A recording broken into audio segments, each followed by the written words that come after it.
পাঁচামরা লড়াইয়ে নেদারল্যান্ডকে হারাতে ওপেনিং সহ একাদশে 2 পরিবর্তন নিয়ে মাঠে নামতে যাচ্ছে বাংলাদেশ। প্রথম ম্যাচে শ্রীলঙ্কার বিপক্ষে জিতলেও দ্বিতীয় ম্যাচে সাউথ আফ্রিকার বিপক্ষে মাত্র 4 রানে হারতে হয়েছে বাংলাদেশকে। কঠিন সমীকরণে বাংলাদেশ দল।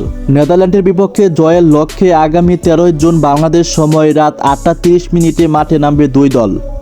মাঠে নামার আগে যে একাদশ সাজালো চলুন দেখে আসা যাক।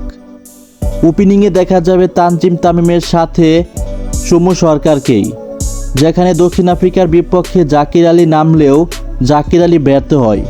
তাই তো জাকির আলীকে বাদ দিয়ে সমু সরকারকে দিয়ে ওপেনিং করাবে বাংলাদেশ।